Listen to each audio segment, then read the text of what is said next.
अस्सलाम वालेकुम वरहमतुल्लाह वबरकातुहू।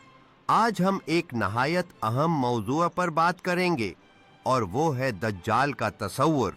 यह तसव्वुर इस्लाम और ईसाईयत दोनों मज़ाहब में मौजूद है, लेकिन इन दोनों के बीच काफ़ी फ़र्क भी पाया जाता है। सबसे पहले ईसाईयत की किताबों की तरफ चलते हैं। पुराने अहदनामे यानी तौरात और ज़बूर में दज्जाल का लफ्ज़ बराह रास्त जिक्र नहीं हुआ, लेकिन नए अहदनामे में जो इंजील और यूहन्ना की तहरीरों पर मुश्तमिल है, वहाँ एंटी क्राइस्ट का लफ्ज़ इस्तेमाल हुआ है। ये लफ्ज़ सिर्फ 4 बार आता है। पहला हवाला है पहला यूहन्ना बाब 2 आयत 18, जहाँ लिखा है, आए बच्चों, ये आखिरी घड़ी है और जिस तरह तुमने सुना कि दज्जाल आने वाला है, उसी तरह अब भी बहुत से दज्जाल निकल खड़े हुए हैं। आस आयत में दज्जाल को एक आने वाले फितने के तौर पर बताया गया है, लेकिन साथ साथ कहा गया है कि बहुत से दज्जाल पहले ही आ चुके हैं। दूसरी आयत है पहला यूहन्ना बाब 2 आयत 22, झूठा कौन है? वही जो यस्वा को मसीह नहीं मानता। वही दज्जाल है जो बाप और बेटे दोनों का इनकार करता है।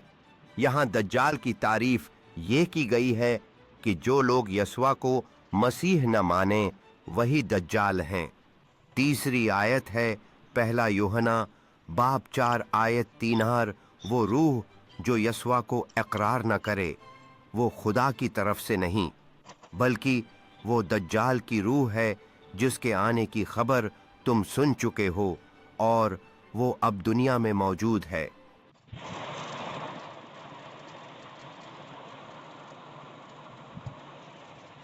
पार्ट 2 दजल सरी आयत है पहला यूहन्ना बाब 4 आयत 3, वो रूह जो यस्वा को अकरार न करे वो खुदा की तरफ से नहीं, बल्कि वो दज्जाल की रूह है जिसके आने की खबर तुम सुन चुके हो और वो अब दुनिया में मौजूद है।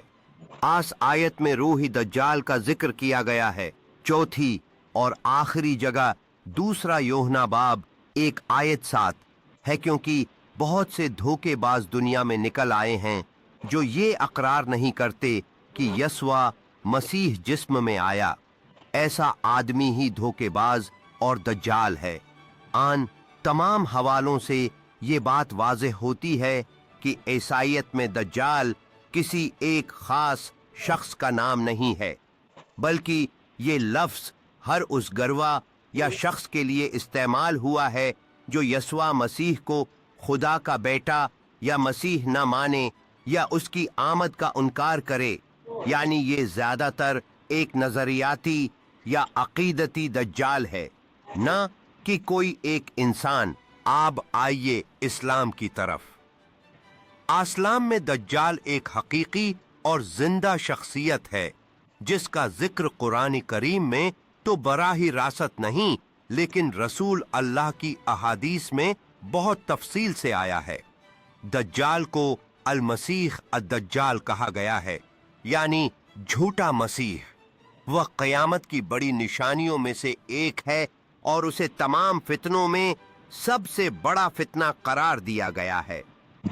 रसूल अल्लाह ने फरमाया कि दज्जाल के फितने से हर नबी ने अपनी उम्मत को डराया है। ये इस बात की अलामत है कि दज्जाल का फितना कितना सख्त और खतरनाक होगा। Part 2 and part 3।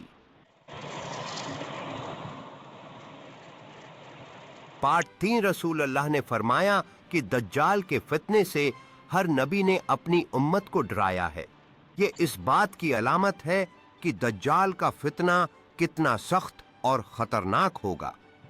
दज्जाल की चंद न इन माया खुसूसियात ये हैं, वह एक आंख से काना होगा, उसकी एक आंख बिल्कुल मुट्ठी हुई होगी, आस की पेशानी पर काफर के हुरूफ लिखे होंगे जिसे हर मोमिन पढ़ सकेगा। वह लोगों को धोखा देने के लिए करामात दिखाएगा। वह बारिश बरसाएगा, जमीन को सब्ज करेगा, खजाने निकालेगा और दुनियावी ताकत का दावी करेगा। वह जन्नत और जहन्नम का मालिक बनने का दावी करेगा, लेकिन हकीकत ये होगी कि उसकी जन्नत जहन्नम اور اس کی جہنم جنت ہوگی۔ روایات کے مطابق دجال مشرق سے ظاہر ہوگا۔ کچھ احادیث میں آیا ہے کہ وہ خراسان کے علاقے سے نکلے گا اور اس کے ساتھ 70,000 یہودی بھی ہوں گے۔ وہ دنیا میں تیزی سے پھرے گا اور اس کے فتنے سے بچنا کسی کے لیے آسان نہ ہوگا، لیکن آخرکار اللہ تعالی اس کے غرور کو توڑ دے گا۔ حضرت عیسی علیہ السلام دوبارہ زمین پر اتریں گے اور دجال کا مقابلہ کریں گے اور فلسطین کے مقام لد میں دجال کو قتل کریں گے۔ پارٹ 3۔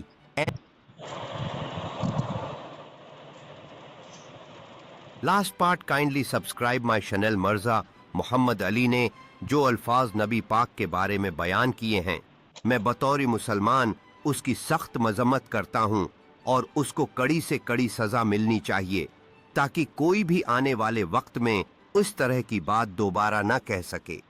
اسلام میں دجال کو ایک حقیقی اور بڑا فتنہ قرار دیا گیا ہے، جبکہ عیسائیت میں اینٹی کرائسٹ زیادہ تر جھوٹے نبیوں یا مخالفین مسیح کے لیے بولا گیا ہے۔ یوں دونوں مذاہب میں دجال کا تصور موجود ہے، لیکن دونوں کے زاویے مختلف ہیں۔ اسلام ہمیں یہ سکھاتا ہے کہ دجال کے فتنے سے بچنے کے لیے ایمان کو مضبوط رکھا جائے، قرآن کی تلاوت کی جائے اور خاص طور پر سورۃ الکہف کی ابتدائی آیات یاد کی جائیں۔ لہذا یہ جاننا ضروری ہے کہ دجال کا تصور صرف ایک مذہبی کہانی نہیں، بلکہ ایمان اور عقیدے کا ایک بہت بڑا امتحان ہے، جس کے بارے میں ہمیں پہلے سے آگاہی دی گئی ہے تاکہ ہم اپنے ایمان کو محفوظ رکھ سکیں۔